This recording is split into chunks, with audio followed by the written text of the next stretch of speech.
ನಮಸ್ಕಾರ, ನ್ಯೂಸ್ 18 ಡಿಜಿಟಲ್ಗೆ ಸ್ವಾಗತ. ನಾನು ಪೃಥ್ವಿರಾಜ್ ಹಾರ್ನಹಳ್ಳಿ. ಈಗ ಆಲ್ರೆಡಿ 5 ರಾಜ್ಯಗಳ ಚುನಾವಣೆ ಯಾವಾಗ ಅನ್ನುವಂಥದ್ದು ಘೋಷಣೆ ಮಾಡಲಾಗಿರುವಂಥದ್ದು. ಅದರ ಜೊತೆಗೆ ರಾಜ್ಯದ 2 ಕ್ಷೇತ್ರಗಳಿಗೆ ಉಪಚುನಾವಣೆ ಕೂಡ ನಡೀತಾ ಇದೆ. ಏಪ್ರಿಲ್ 9ನೇ ತಾರೀಕು ಮತದಾನ, ಮೇ 4ನೇ ತಾರೀಕು ಅದರ ರಿಸಲ್ಟ್ ಬರಲಿರುವಂಥದ್ದು. ಇದೇ ಸಂದರ್ಭದಲ್ಲಿ ಕಾಂಗ್ರೆಸ್ನಲ್ಲಿ ಯಾರಾಗ್ತಾರಪ್ಪ ಹುರಿಯಾಳುಗಳು, ಯಾರಾಗ್ತಾರೆ ಅಭ್ಯರ್ಥಿಗಳು ಅನ್ನುವಂಥ ನಿಟ್ಟಿನಲ್ಲಿ ಸಾಕಷ್ಟು ಗೊಂದಲ ಇದೆ, ಸಾಕಷ್ಟು ಜಿದ್ದಾಜಿದ್ದಿ ಇದೆ. ಲಾಬಿಯನ್ನ ಕೂಡ ಮಾಡಲಾಗ್ತಾ ಇದೆ. ದಾವಣಗೆರೆ ದಕ್ಷಿಣದಲ್ಲಿ ನೋಡ್ತಾ ಇದೀವಿ, ಅದೇ ರೀತಿಯಾಗಿ ಬಾಗಲಕೋಟೆಯಲ್ಲೂ ಕೂಡ. ಇಲ್ಲಿ ಮೇನ್ ಆಗಿ ಈಗ ಬಿಜೆಪಿ ಅಭ್ಯರ್ಥಿಗಳನ್ನ ಘೋಷಣೆ ಮಾಡ್ಬಿಡ್ತು. ಬಾಗಲಕೋಟೆಗೆ ಎಕ್ಸ್ಪೆಕ್ಟೇಷನ್ ಇತ್ತು, ಎಕ್ಸ್ಪೆಕ್ಟೆಡ್ ಅಭ್ಯರ್ಥಿಯನ್ನ ಘೋಷಣೆ ಮಾಡಲಾಗಿದೆ, ವೀರಣ್ಣ ಚರಂತಿಮಠ ಅವರನ್ನ. ಇನ್ನು ದಾವಣಗೆರೆ ದಕ್ಷಿಣಕ್ಕೆ ಶ್ರೀನಿವಾಸ್ ಅವರನ್ನ ಆಯ್ಕೆ ಮಾಡಲಾಗಿದೆ. ST ಸಮುದಾಯಕ್ಕೆ ಮಣಿಯನ್ನ ಹಾಕಲಾಗಿದೆ. ಅಚ್ಚರಿ ಅಭ್ಯರ್ಥಿ, ಬಿಕಾಸ್ ಅಲ್ಲಿ ಬಡ ರಾಜಕೀಯ ತಾರಕಕ್ಕೇರಿತ್ತು. ಇದರ ನಡುವೆ ವಿನಯ್ ಅವರ ಹೆಸರು ಕೇಳಿ ಬರ್ತಾ ಇತ್ತು. ಈ ಟೈಮ್ನಲ್ಲಿ ಆ 2 ಬಣದವರು ನೋಡಿ, ಯಾರನ್ನೋ ಹೊರಗಡೆ ಕರ್ಕೊಂಬಂದಂತವ್ರಿಗೆ ಟಿಕೆಟ್ ಬೇಡ, ನಮ್ಮಲ್ಲಿರುವಂತವ್ರಿಗೆ ಯಾರಿಗಾದ್ರೂ ಕೊಡಿ, ನಾವು ಗೆಲ್ಸ್ಕೊಂಡ್ ಬರ್ತೀವಿ ಅಂತ ಹೇಳಿದಂತ ಹಿನ್ನೆಲೆಯಲ್ಲಿ ಈಗ ಸಿದ್ದೇಶ್ವರ್ ಬಣಕ್ಕೆ ಮಣಿಯನ್ನ ಹಾಕಿ ಶ್ರೀನಿವಾಸ್ ಅವರಿಗೆ ಟಿಕೆಟ್ ಅನ್ನ ಕೊಡ್ಲಾಗಿರುವಂತದ್ದು. ಆದ್ರೆ ಇಲ್ಲಿ ST ಸಮುದಾಯಕ್ಕೆ ಕೊಟ್ಟಿರುವಂತ ಹಿನ್ನೆಲೆಯಲ್ಲಿ ನೋಡೋದಾದ್ರೆ ಅಹಿಂದ ವರ್ಗದ ಮತಗಳನ್ನ ಸೆಳೆಯುವಂತ ನಿಟ್ಟಿನಲ್ಲಿ, ಅದರ ಜೊತೆಗೆ ಕಾಂಗ್ರೆಸ್ ನಲ್ಲಿ ಇರುವಂತ ಗೊಂದಲವನ್ನ ಸೆಳೆಯುವಂತ ನಿಟ್ಟಿನಲ್ಲಿ ಆ ಪ್ಲಾನ್ ಇದೆ, ನೋ ಡೌಟ್. ಆ ಒಂದು ನಿಟ್ಟಿನಲ್ಲೇ ST ಸಮುದಾಯಕ್ಕೆ ಮಣಿಯನ್ನ ಹಾಕಲಾಗಿದೆ ಅಂತ. ಆದ್ರೆ ಇಲ್ಲಿ ಬಾಗಲಕೋಟೆ ವಿಚಾರಕ್ಕೆ ಬರೋಣ. ಯಾಕೆಂದ್ರೆ ದಾವಣಗೆರೆ ದಕ್ಷಿಣದಲ್ಲಿ ಕಾಂಗ್ರೆಸ್ ತುಂಬಾ ಸುಭದ್ರವಾಗಿದೆ, ಸ್ಟ್ರಾಂಗ್ ಆಗಿದೆ. ಅಲ್ಲಿ ಯಾರಿಗೆ ಟಿಕೆಟ್ ಅನ್ನ ಕೊಟ್ಟರು ಕೂಡ ಗೆಲ್ಲುವಂತ ಚಾನ್ಸಸ್ ಕಾಂಗ್ರೆಸ್ಗೆ ಹೆಚ್ಚಾಗಿದೆ ಅನ್ನುವಂತ ಮಾತುಗಳೇ ಇದೆ. ಆದ್ರೆ ಬಾಗಲಕೋಟೆ ವಿಚಾರದಲ್ಲಿ ನೋಡೋದಾದ್ರೆ ನೆಕ್ ಟು ನೆಕ್ ಫೈಟ್ ಇರುವಂತದ್ದು. ವೀರಣ್ಣ ಚರಂತಿಮಠ ಅವರು ಕಳೆದ ಬಾರಿ ಸೋತಿದ್ದು 5878 ಮತಗಳಿಂದ. ಅದೊಂಥರ ಬಿಜೆಪಿಯ ಭದ್ರಕೋಟೆ ಬಾಗಲಕೋಟೆ ವಿಚಾರಕ್ಕೆ ಬರೋದಾದ್ರೆ. ಯಾಕೆಂದ್ರೆ 1998ರಿಂದ ನೋಡೋದಾದ್ರೆ 98, 99, 2004, 2008, 2013, 2018, 2023 ಟೋಟಲಿ 7 ಚುನಾವಣೆಗಳಲ್ಲಿ 2 ಬಾರಿ ಮಾತ್ರ ಕಾಂಗ್ರೆಸ್ ಗೆದ್ದಿರುವಂಥದ್ದು. ಇನ್ನು 5 ಬಾರಿ ಬಿಜೆಪಿ ಗೆದ್ದಿದೆ.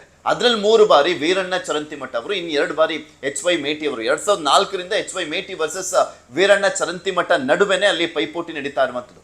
ಯಾರು ಗೆದ್ರು ಸೋತರು ಕೂಡ 10,000 ಮತಗಳ ಅಂತರದಲ್ಲೇ ಗೆಲುವು ಸೋಲು ಅನ್ನುವಂಥದ್ದು ಇರುವಂಥದ್ದು. ಅಲ್ಲಿ ಕಾಂಗ್ರೆಸ್ ಸಂಪ್ರದಾಯವಾಗಿ ಒಂಥರ ಕುರುಬರಿಗೆ ಟಿಕೆಟ್ ಅನ್ನ ಕೊಟ್ಕೊಳ್ತಾ ಬಂದ್ರೆ, ಬಿಜೆಪಿ ಅಲ್ಲಿ ಲಿಂಗಾಯತರಿಗೆ ಟಿಕೆಟ್ ಅನ್ನ ಕೊಟ್ಕೊಂಡು ಬರ್ತಾ ಇರುವಂತ ಹಿನ್ನೆಲೆಯಲ್ಲಿ ಲಿಂಗಾಯತ ವರ್ಸಸ್ ಕುರುಬ ಅನ್ನುವಂತ ರೀತಿಯಲ್ಲಿ ಅಲ್ಲಿ ಫೈಟ್ ನಡ್ಕೊಂಡು ಬರ್ತಾ ಇದೆ.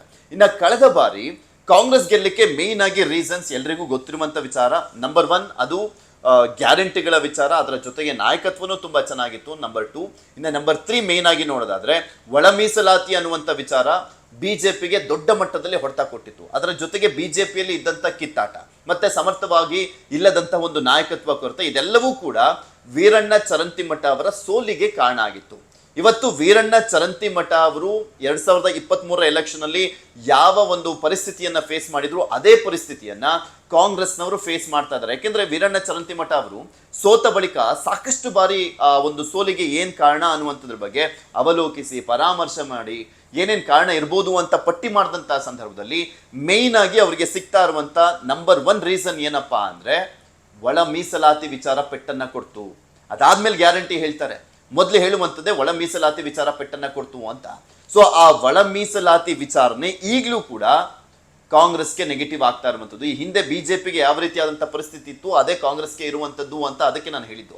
ಸೊ ಈಗ ಅದು ಅಡ್ವಾಂಟೇಜ್ ಆದ್ರೆ ವೀರಣ್ಣ ಚರಂತಿಮಠ ಅವರಿಗೆ ಗೆಲ್ಲುವಂತ ಚಾನ್ಸಸ್ ಜಾಸ್ತಿ ಇದೆ ಅಂತ. ಯಾಕೆಂದ್ರೆ HY ಮೇಟಿ ಅವರು ನಿಂತ್ಕೊಂಡಂತ ಸಂದರ್ಭದಲ್ಲಿ ಸ್ಪರ್ಧೆ ಬೇರೆ, ಆದ್ರೆ ಈಗ ಅವರ ಮಕ್ಕಳ ನಡುವೆನೆ ಒಗ್ಗಟ್ಟಿಲ್ಲ, ಒಮ್ಮತ ಇಲ್ಲ. ಅದು ಸ್ಪಷ್ಟವಾಗಿ ಗೊತ್ತಾಗ್ತದೆ. ನಿನ್ನೆ ಅಷ್ಟೇ ಸಿದ್ದರಾಮಯ್ಯನವರು ಆ 4 ಮಕ್ಕಳನ್ನ, ಮಲ್ಲಿಕಾರ್ಜುನ್ ಅವರು, ಉಮೇಶ್ ಮೇಟಿ, ಬಾಯಕ ಮೇಟಿ ಮತ್ತೆ ಮಹಾದೇವಿ ಅವರನ್ನ ಕರೆಸಲಾಗಿತ್ತು. 4 ಜನರನ್ನು ಕೂಡ ಕೂರಿಸ್ಬಿಟ್ಟು, ನೋಡಪ್ಪ ಯಾರಿಗೆ ಟಿಕೆಟ್ ಕೊಟ್ಟರು ನೀವು ಹೊಂದಾಣಿಕೆ ಮಾಡ್ಕೊಂಡು ಹೋಗ್ಬೇಕು, ಒಗ್ಗಟ್ಟನ್ನ ಪ್ರದರ್ಶನ ಮಾಡಬೇಕು ಅಂತ ಹೇಳ್ತಾ ಇದ್ರು. ನಿಮ್ಮಲ್ಲೇ ಸರಿ ಇಲ್ಲ ಅಂದ್ರೆ ನಾವು ಚುನಾವಣೆಯನ್ನ ಫೇಸ್ ಮಾಡ್ಲಿಕ್ಕೆ ಆಗಲ್ಲ, ಗೆಲ್ಲೋದಕ್ಕೆ ಸಾಧ್ಯ ಇಲ್ಲ ಅಂತೆಲ್ಲ ಹೇಳ್ತಾ ಇದ್ರು ಸಿದ್ದರಾಮಯ್ಯನವರು. ನೋಡಿ ಈ ಎಂತ ಪರಿಸ್ಥಿತಿ ಬಂದ್ಬಿಟ್ಟಿದೆ ಅಂತ. ಯಾಕೆಂದ್ರೆ ಯಾವುದೇ ಸಂದರ್ಭದಲ್ಲಿ ಯಾವುದೇ ಕ್ಷೇತ್ರದಲ್ಲಿ ಅಲ್ಲೊಂದು ಜಿದ್ದಾಜಿದ್ದಿ ಲಾಬಿ ಅನ್ನುವಂಥದ್ದು ಇರುವಂತ ಟೈಮ್ನಲ್ಲಿ ಸಹಜವಾಗಿ ಅಲ್ಲಿರುವಂತ ಮುಖಂಡರನ್ನ ಕರೆಸ್ತಾರೆ. ಅವ್ರನ್ನ ಮುಖಂಡರನ್ನ ಕರೆಸ್ಬಿಟ್ಟು ಅವ್ರನ್ನ ಸಮಾಧಾನ ಪಡಿಸಿ ಒಗ್ಗಟ್ಟಿಂದ ಹೋಗಿ ಚುನಾವಣೆಯನ್ನ ಗೆಲ್ಲಬೇಕು ಅನ್ನುವಂಥ ನಿಟ್ಟಿನಲ್ಲಿ ಸೂಚನೆಯನ್ನ ಕೊಡ್ಲಾಗುತ್ತೆ, ಹಾಗೆ ಆಶ್ವಾಸನೆಯನ್ನ ಕೊಡ್ಲಾಗುತ್ತೆ. ದುರಂತ ಅಂದ್ರೆ ಮಕ್ಕಳನ್ನ ಕರೆಸ್ಬಿಟ್ಟು ಸಮಾಧಾನವಾಗಿರಿ ಅಂತ ಹೇಳುವಂತ ಪರಿಸ್ಥಿತಿ ಸಿದ್ದರಾಮಯ್ಯನವರಿಗೆ ಯಾಕೆ ಕರೆಸಿದ್ರು ಅಂತ ನೋಡೋದಾದ್ರೆ ಸಿದ್ದರಾಮಯ್ಯನವರ ಪರಮಾಪ್ತರಲ್ಲಿ ಒಬ್ರು HY ಮೇಟಿ ಅವರು. ಸಿದ್ದರಾಮಯ್ಯನವರು ಜನತಾ ಪರಿವಾರ ಇದ್ದಾಗಿಂದನೂ ಕೂಡ ಅವರು ತುಂಬಾ ಜೊತೆಗಾರರು, ತುಂಬಾ ಆಪ್ತರು HY ಮೇಟಿ ಮತ್ತೆ ಸಿದ್ದರಾಮಯ್ಯನವರು. ಇನ್ನು ಸಿದ್ದರಾಮಯ್ಯನವರ ಕಾರಣಕ್ಕೂ ಕೂಡ HY ಮೇಟಿ ಅವರು ಗೆದ್ಕೊಂಡು ಬರ್ತಾ ಇದ್ರು. ಬಿಕಾಸ್ ಸಿದ್ದರಾಮಯ್ಯನವರು ಮುಖ್ಯಮಂತ್ರಿ ಆಗ್ತಾರೆ ಅನ್ನುವಂಥ ವಿಚಾರ ಯಾವಾಗೆಲ್ಲ ಪ್ರಸ್ತಾಪ ಆಗ್ತಾ ಹೋಗ್ತಾ ಇತ್ತು, ಆ ಸಂದರ್ಭದಲ್ಲಿ ಅಹಿಂದ ವೋಟ್ಗಳು ಸಾಲಿಡ್ ಆಗಿ ಬೀಳ್ತಾ ಇದ್ವು HY ಮೇಟಿ ಅವರಿಗೆ. 2013ರಲ್ಲಿ ಗೆದ್ದಂತ ಟೈಮ್ನಲ್ಲಿ ಆಗಿರ್ಬೋದು, 2023ರಲ್ಲಿ ಈ ಬಾರಿ ಗೆದ್ದಂತ ಟೈಮ್ನಲ್ಲಿ ಆಗಿರ್ಬೋದು, ಸಿದ್ದರಾಮಯ್ಯನವರು ಒಂಥರ ಬಲಗೈ ರೀತಿಯಲ್ಲಿ ಕಾಣಿಸ್ತಾ ಇದ್ರು. HY ಮೇಟಿ ಅವರು ಗೆಲ್ಲುವಂತ ನಿಟ್ಟಿನಲ್ಲಿ ಪ್ರಮುಖವಾದಂತ ಟಾನಿಕ್ ಆಗಿದ್ದಂಥವ್ರು. ಸೊ ಹೀಗಾಗಿನೇ ಇವನ್ ನಿಮ್ಗೆ ನೆನಪಿರ್ಬೋದು, HY ಮೇಟಿ ಅವರು ಸಾವನ್ನಪ್ಪದಂತ ಸಂದರ್ಭದಲ್ಲಿ ಸಿದ್ದರಾಮಯ್ಯನವರು ಕಣ್ಣೀರನ್ನ ಕೂಡ ಹಾಕಿದ್ರು. ಸೊ ಸಿದ್ದರಾಮಯ್ಯನವರಿಗೆ ಈ ಒಂದು ವಿಚಾರ ಪ್ರತಿಷ್ಠೆ ಆಗಿದೆ, ಬಾಗಲಕೋಟೆ ವಿಚಾರ. ಯಾಕೆಂದ್ರೆ ಕುರುಬ ಸಮುದಾಯಕ್ಕೆ ಅಲ್ಲಿ ಟಿಕೆಟ್ ಅನ್ನ ಕೊಡಿಸಿದಂತ ಸಂದರ್ಭದಲ್ಲಿ ಗೆಲ್ಲಿಸಿಕೊಳ್ಳಲೇಬೇಕಾದಂತ ಅನಿವಾರ್ಯತೆ. ಮೊದಲೇ ನಾಯಕತ್ವದ ವಿಚಾರ ತುಂಬಾ ಗೊಂದಲ ಇದೆ, ಗುದ್ದಾಟ ನಡೀತಾ ಇದೆ, ಒಬ್ಬೊಬ್ಬರು ಯಾವ್ಯಾವ ರೀತಿಯಾಗಿ ಸ್ಟೇಟ್ಮೆಂಟ್ ಅನ್ನ ಕೊಡ್ತಾ ಇದ್ದಾರೆ ಎಲ್ರಿಗೂ ಗೊತ್ತಿರುವಂತ ವಿಚಾರ. ಇಂಥ ಸಂದರ್ಭದಲ್ಲಿ HY ಮೇಟಿ ಅವರ ಕುಟುಂಬದವರಿಗೆ ಯಾರಿಗಾದ್ರೂ ಟಿಕೆಟ್ ಅನ್ನ ಕೊಟ್ಟು ಅವರು ಸೋತಂತ ಟೈಮ್ನಲ್ಲಿ ಸಿದ್ದರಾಮಯ್ಯನವರ ನಾಯಕತ್ವಕ್ಕೆ ಪೆಟ್ಟನ್ನ ಕೊಟ್ಬಿಡುತ್ತೆ ಆ ಒಂದು ಸೋಲು.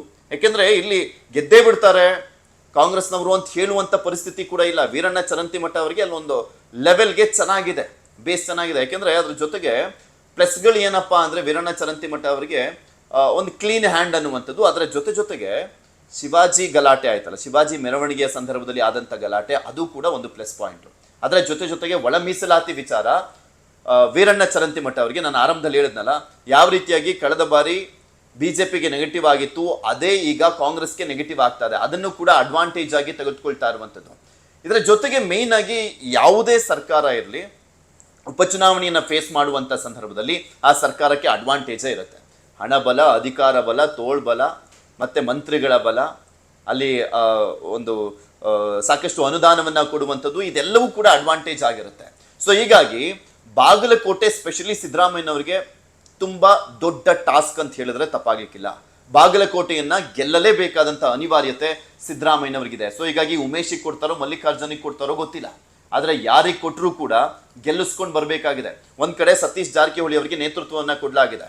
ಸತೀಶ್ ಜಾರಕಿಹೊಳಿ ಅವರು ಅಲ್ಲಿರುವಂತ ಅಸಮಾಧಾನವನ್ನ ಸಮಾಧಾನ ಪಡಿಸ್ಬಿಟ್ಟು ಒಗ್ಗಟ್ಟಿನಿಂದ ಚುನಾವಣೆ ಮಾಡಬೇಕು ಅನ್ನುವಂಥ ನಿಟ್ಟಿನಲ್ಲಿ, ಹಾಗೆ ಪ್ರತಿಯೊಂದು ಜಿಲ್ಲಾ ಪಂಚಾಯಿತಿ ಕ್ಷೇತ್ರಗಳಿಗೂ ಕೂಡ ಒಬ್ಬೊಬ್ಬ ಮಿನಿಸ್ಟರ್ಗಳಿಗೆ ಟಾರ್ಗೆಟ್ ಅನ್ನ ಕೊಡ್ಲಾಗ್ತಾ ಇದೆ.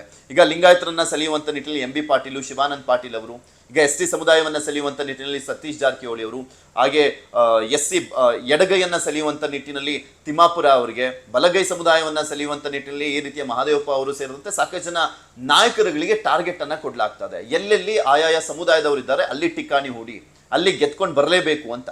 ಯಾಕೆ ಅಂತ ಹೇಳಿದ್ನಲ್ಲ, ಸಿದ್ದರಾಮಯ್ಯನವರಿಗೆ ಕುರುಬ ಸಮುದಾಯದ ಅಭ್ಯರ್ಥಿಯನ್ನ ಗೆಲ್ಲಿಸ್ಕೊಂಡು ಬರಲೇಬೇಕು ಅಂತ.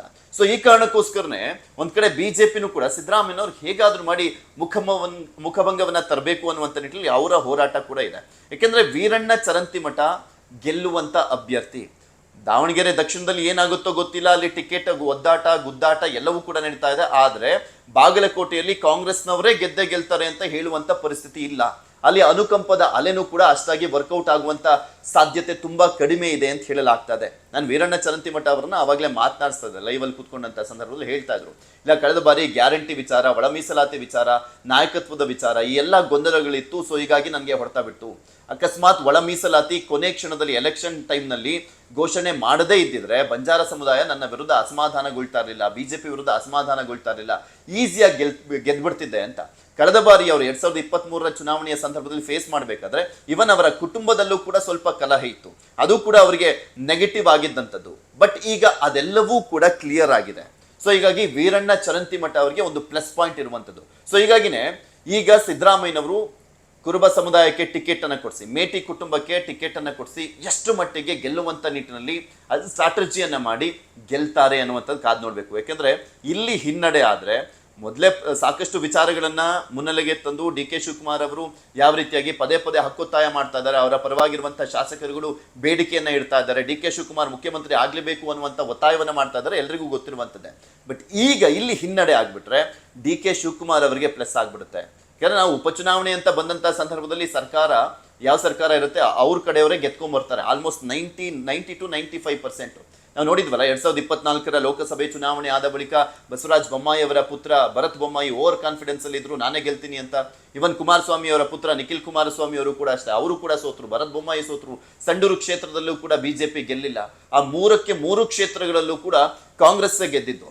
ಸೊ ಈಗ ಈ 2 ಚುನಾವಣೆ ಇದೆಯಲ್ಲ, ಉಪಚುನಾವಣೆ, ಇದು ಯಾವುದೇ ರೀತಿಯಾದಂಥ ಒಂದು ದೊಡ್ಡ ಸಂದೇಶ ಕೊಡೋದಿಲ್ಲ, ಆದರೆ ನಾಯಕತ್ವದ ವಿಚಾರಕ್ಕೆ ಸಂಬಂಧಪಟ್ಟಂತೆ ಸಾಕಷ್ಟು ಪ್ರಶ್ನೆಗಳನ್ನ ಹುಟ್ಟಾಕುತ್ತೆ. ಸ್ಪೆಷಲಿ ಸಿದ್ದರಾಮಯ್ಯನವರಿಗೆ ಹಿನ್ನಡೆ ಆದ್ರೂ ಆಗ್ಬಿಡ್ಬೋದು ಬಾಗಲಕೋಟೆಯಲ್ಲಿ ಸೋತಿದ್ದೆ ಆದ್ರೆ. ಇವನ್ ದಾವಣಗೆರೆ ದಕ್ಷಿಣದಲ್ಲೂ ಕೂಡ, ದಾವಣಗೆರೆ ದಕ್ಷಿಣದ ಬಗ್ಗೆ ಇನ್ನೊಂದು ವಿಡಿಯೋದಲ್ಲಿ ಹೇಳ್ತೀನಿ. ಬಟ್ ಬಾಗಲಕೋಟೆ ವಿಚಾರ ಸಾಕಷ್ಟು ಚರ್ಚೆಗೀಡಾಗಿದೆ. ಒಂದ್ ಕಡೆ 80,000 ಲಿಂಗಾಯತ ಮತದಾರರಿದ್ದಾರೆ, ಸುಮಾರು 40,000ಕ್ಕೂ ಹೆಚ್ಚು ಕುರುಬ ಸಮುದಾಯದವರಿದ್ದಾರೆ. ಅಲ್ಲಿ ಕಾಂಗ್ರೆಸ್ ನಂಬ್ಕೊಂಡಿರುವಂಥದ್ದು ಅಹಿಂದ ಮತಗಳನ್ನ, ಅಲ್ಪಸಂಖ್ಯಾತ SC ST ಮತ್ತೆ ಕುರುಬ ಸಮುದಾಯದ ಮತಗಳನ್ನ.